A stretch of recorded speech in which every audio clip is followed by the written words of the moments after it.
سوال یہ پیدا ہوتا ہے کہ اب خان صاحب کہہ رہے ہیں مجھ پر کاٹا لگا دیا گیا ہے. انہوں نے یہ بھی سوال اٹھا دیا کہ چلے مجھ پر کاٹا لگا دیا گیا ہے, میرے پاس کوئی پلان نہیں ہے. کیا آپ کے پاس کوئی پلان ہے؟ میرے لیے آج سب سے اہم بات یہ ہے کہ ملک کا وزیر داخلہ ملک کے سب سے پاپولر لیڈر کے بارے میں جو بیان دے رہا ہے, میں سمجھتا ہوں کہ اس کا مسلم لیگ نون کی ٹاپ ہیرارکی کو اور پیپلز پارٹی کو بھی نوٹس لینا چاہیے. انٹیریئر منسٹر رانا ثناء اللہ نے دیا ہے, وہ الارمنگ ہے. آپ کس طرح سے سیاست میں اس کو اس لیول پہ لے کے جا سکتے ہیں کہ یا ہم رہیں گے یا وہ رہیں گے؟ یہ معاملات یہ کہہ رہے ہیں سلجھائے جا سکتے ہیں, مجھے تو لگ رہا ہے مزید الجھ رہے ہیں, معاملات دشمنی تک پہنچ گئے. ہر پاکستانی کو مجھ سمیت آپ سمیت تشویش ہے جس حد تک کہ سوسائٹی میں پولرائزیشن ہے. جہاں تک کہ پی ڈی ایم کی بات ہے, پیپلز پارٹی کولیشن حکومت میں ضرور ہے, پی ڈی ایم کا حصہ نہیں ہے. اس وقت پاکستان کا یہ حال ہو چکا ہے کہ ہر ایک بندہ دوسرے کا دشمن ہے, ہر بندہ کسی نہ کسی پر قتل و غارت کے الزامات لگا رہا ہے, کوئی وے فارورڈ نظر نہیں آ رہا. آئین کو پیچھے رکھ کر الیکشنز کو بھلا کر سب خانہ جنگی میں لگے ہوئے. اگر پولیٹیکل پارٹیز نے, سیاسی جماعتوں نے اپنی اسپیس کو قائم نہ رکھا اور فیصلے جو ہے وہ کہیں پھر اور سے ہونے لگے اگر, تو پھر اس کا مطلب ہے کہ اس میں پھر ان اداروں کا تو قصور ہوگا, لیکن پھر اس میں آپ بھی کچھ کم قصوروار نہیں ہوں گے. کیوں چھوڑا آپ نے خان صاحب کی حکومت کو؟ اگر آپ لوگ نہ چھوڑتے, کیا آپ اپنے آپ کو اس وقت ذمہ دار سمجھتے ہیں متحدہ قومی موومنٹ کو کہ اگر آپ وہ ٹینیور پورا کر لیتے, ووٹ آف کانفیڈنس کو روک دیتے, آپ انہیں نہ چھوڑتے, یہ حالات نہ ہوتے, یہ پولرائزیشن نہ ہوتی, یہ تماشا نہ لگتا, اسمبلی اپنی مدت پوری کرتی, خان صاحب عوام میں جاتے, پھر عوام جانے اور ووٹ جانے. دیکھیں, میں تو اس وقت مرجر نہیں ہوا تھا اور ایم کیو ایم کا حصہ نہیں تھا, تو میں نے تو بہت کھل کر ایک پریس کانفرنس کی, تو مجھے لگا کہ یہ وقت نہیں تھا پی ٹی آئی کو چھوڑنے کا. جب ہم نے چھوڑا تھا اس وقت پی ٹی آئی کو, تو میں نے برملا پریس کانفرنس کی تھی, میں نے کافی کرٹیسائز کیا تھا. سبسکرائب کریں اور بیل دبائیں تاکہ کوئی خبر رہ نہ جائے.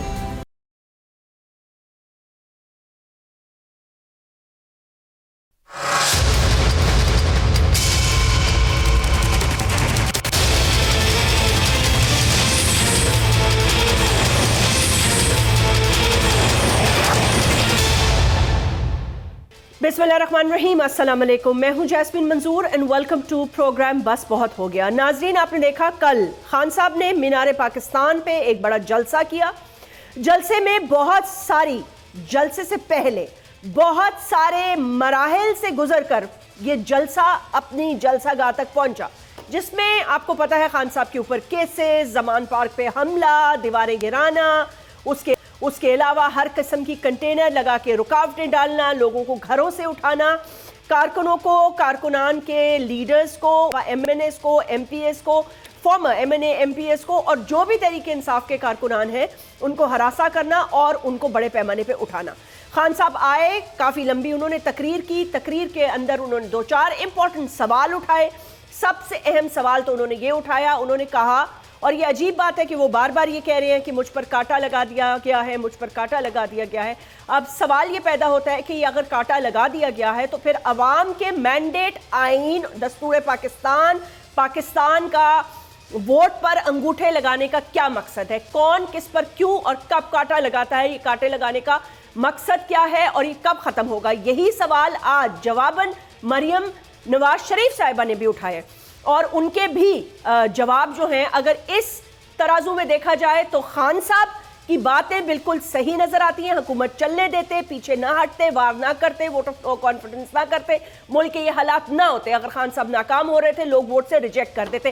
2017-2018 میں بھی کچھ ایسا ہی کھیل ہوا, لیکن حالات مختلف تھے. آج بڑی خبر میں مریم نواز شریف صاحبہ نے خان صاحب کی باتوں کے حوالے سے اپنے جواب میں یہ کہا, یہ سن لیں پھر گفتگو کا آغاز کرتے. ویلکم بیک ناظرین. یہ ہیں گلے, یہ ہیں شکوے, آج کی سیاست جو بالکل دشمنی کی نہج پر پہنچ چکی ہے اور دونوں طرف سے بات چیت کے لیے کوئی لچک نظر نہیں آ رہی. ہمیں جوائن کیا ہے علی محمد خان صاحب نے, سینئر رہنما تحریک انصاف کے, قومی اسمبلی کے رکن بھی رہ چکے ہیں. سینیٹر سحر کامران صاحبہ, پاکستان پیپلز پارٹی کی ایک اہم اور سینئر رکن. بہت بہت شکریہ, السلام علیکم اینڈ ویلکم. میں علی آپ سے گفتگو کا آغاز کرنا چاہتی ہوں. گلے تو دونوں طرف ہیں اور یہ بات بھی ہو رہی ہے کہ ترازو کے دونوں پلڑے برابر کر دیے جائیں. اب سوال یہ پیدا ہوتا ہے کہ یہ ایکسیپٹیبل نہیں ہے ظاہر تحریک انصاف کو. وہ کہتے ہیں کہ یعنی کہ آپ لوگوں کا موقف یہ ہے کہ آپ یہ کہتے ہیں کہ بھائی وہ کیسز ہم نے نہیں بنائے, پاناما ہم نے نہیں کیا, ایک انٹرنیشنل کنسورشیم آف جرنلسٹ کی کہانی تھی, سامنے آ گئی,